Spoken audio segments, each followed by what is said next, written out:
क्या करें? देखो, जो दिनचर्या बताई गई है वही तुम्हारी सिद्धि का हेतु है।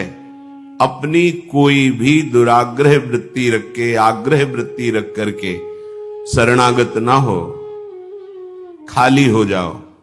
जो भी तुम्हारे अंदर है वो समर्पण के भाव में, अब जोई कहें करें हम सोई, आयस लिए चले निज दासी, मन क्रम वचन त्रिशुद्ध सकल मत, हम श्री हित हरिवंश उपासी। मन से, वचन से, कर्म से, शरीर की चेष्टाओं से शुद्ध, अर्थात जो उपदेश मिला उसके अनुसार चलना, उसके विपरीत चलना अशुद्ध है, उनके अनुकूल चलना शुद्ध है, आदेश है। प्रातः उठे, सबसे पहले गुरुदेव भगवान को प्रणाम करके गुरु प्रदत्त नाम मंत्र का स्मरण करें। फिर वृंदावन भूमि को प्रणाम करें, चाहे जहां हो, क्योंकि हमारा प्रेम धर्म धाम में विराजमान प्रिया प्रीतम के चरणार विंद का सेवा सुख है। सबसे पहले हम धाम को प्रणाम करते हैं। गुरुदेव की बात, धाम को प्रणाम किया, फिर अपनी दिनचर्या में नाम स्मरण करते हुए लगते हैं। जब स्नान कर ले रज लगाते हैं, चरणामृत लेते हैं, तिलक रचना करते हैं, फिर दिनचर्या आगे की बढ़ती है। इतना शरीर सेवी मत बन जाओ कि हर समय खान पान का ही चिंतन केवल बना रहे, जिससे प्राणों का पोषण हो, शरीर स्वस्थ रहे। ऐसी दिनचर्या बनाओ।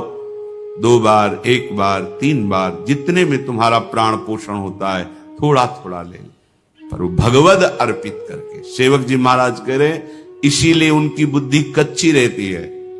बिना स्नान किए खाना पीना, या स्नान करके सीधे केवल भोजन अर्पित करने की बात ही नहीं मन में आई। बहुत ध्यान देने योग्य, ये कच्चाई दूर हो जाएगी। अनहाई अनर्पित जाए गटकत, अगर बिना प्रभु को अर्पित किए हुए पा रहे हो तो तुम कैसे वैष्णव हो, कैसे शरणागत हो?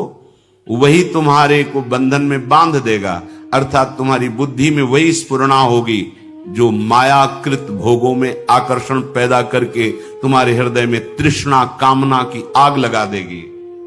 अगर भगवद अर्पित प्रसाद है तो इन वासनाओं को नष्ट करता है। काहे को अपनी बुद्धि को भ्रष्ट करोगे? बिना भगवद अर्पित किए हुए जो भी पाया जाता है वो पाप पाया जाता है, ऐसा संतों ने कहा है, ऐसा भगवान ने भी गीता जी में कहा है। कितना समय लगता है? बहुत सहज बात है। आपको बहुत जल्दी है तो जो पदार्थ आपके हाथ में आया है पाने के लिए, आपके सामने है, एक क्षण शांत होइए, स्मरण कीजिए आराध्य देव का, भावना कीजिए कि हमारे हृदय में भी विराजमान है, और जय हो राधा वल्लभ लाल की जय हो, प्रभु पाइए, और बस पा लिए, हो गया।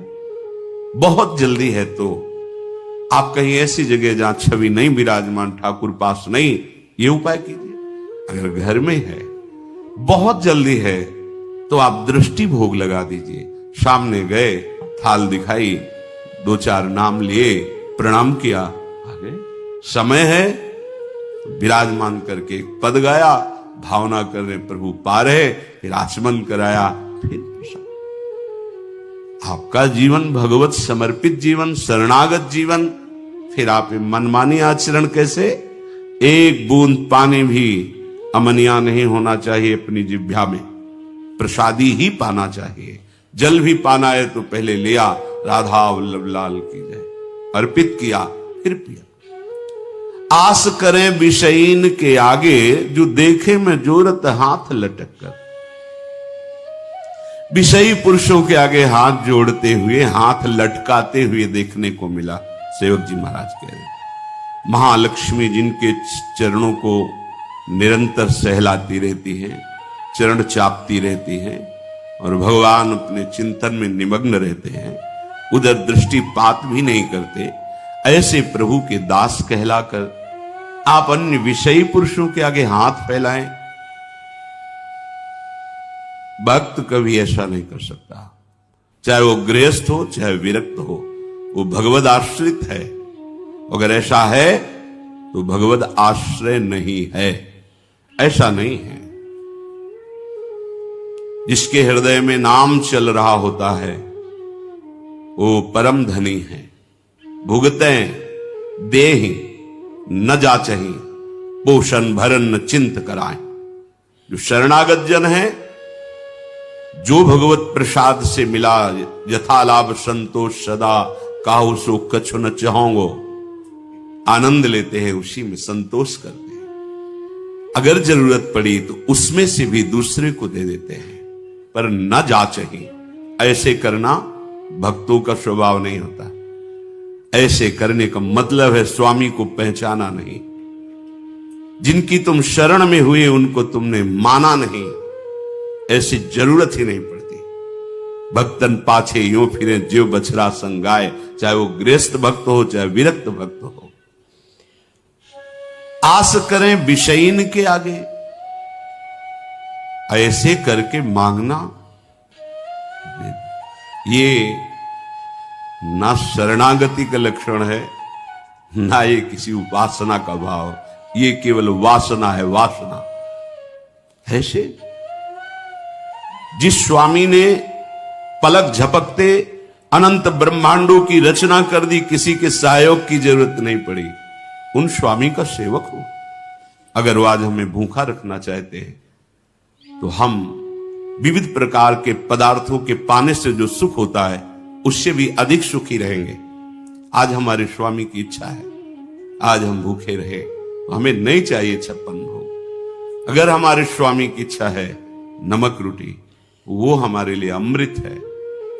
विश्वास करो, राजी होना सीखो अपने प्रभु के विधान में, जीवन मंगलमय हो जाएगा। ये आवश्यकताएं, ये चाह, ये वासनाएं इतनी मत बढ़ा लो कि तुम प्रभु को भूल जाओ और संसार की इस भूल भलैया में भटक पड़ो।